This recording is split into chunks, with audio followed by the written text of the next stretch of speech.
تعيش يا حبيبي، تسلم ايدك. طب بطلعك فوق طب يا حاج؟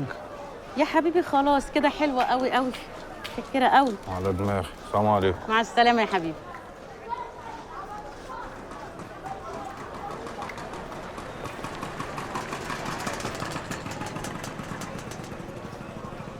كمال، كمال، الله، وانت بتهرب مني ليه؟ اهرب منك فين بس؟ ما بهرب ولا حاجه. بس تسمحك نبقى نتكلم بعدين عشان سايب الدكان لوحده. شفت بتهرب ازاي؟ طب يا سيدي، انا مش هعطلك، انا بس كنت عايزه اشوف لو يعني محتاج حاجه، ناقصك حاجه. كتر خيرك يا غرام. انا كويس. كتر خيري، كتر خيري ده ايه؟ طب يا سيدي بلاش انت تحتاج حاجه، انا اللي عايزاك تشتغل معايا. اشتغل معاكي؟ اه.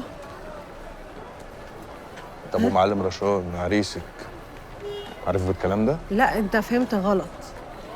هو يعني المعلم رشاد كان عرض عليا الجواز، بس انا مش عايزه مش عايز اعرف. مش عايز اعرف. ست حرة تعملي اللي انت عايزاه. ربنا يسعدك. ولو على الشغل متشكر. طب ليه بس؟ ليه مش عايز تشتغل معايا؟ لا معاكي ولا مع غيرك يا غرام. انا خارج العين على قد كده. بحاول امشي جنب الحيط. وانت مش محتاجاني. كفايه حمايه المعلم رشاد. وانا عارف انك بتعملي كده عشان تساعديني. وانا بقولها لك بالمفتشر. انا كده كويس، مش محتاج الشغل. متشكر. بقولها لك لتاني مره. مهما كبرت في الشغلانه دي اخرتها مش كويس. طب ما انا عارفه، وعشان كده محتاجه راجل اتسند عليه وسط المعلمين دول. طب بلاش يا سيدي عشان خاطري انا، عشان خاطر فتحي الله يرحمه. الله يرحمه ويحسن اليه.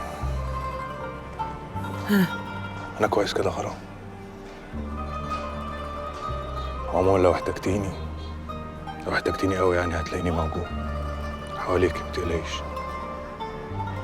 ماشي يا كمال، وانا كمان موجود ومكانك محفوظ. السلام عليكم. وعليكم السلام ورحمه الله.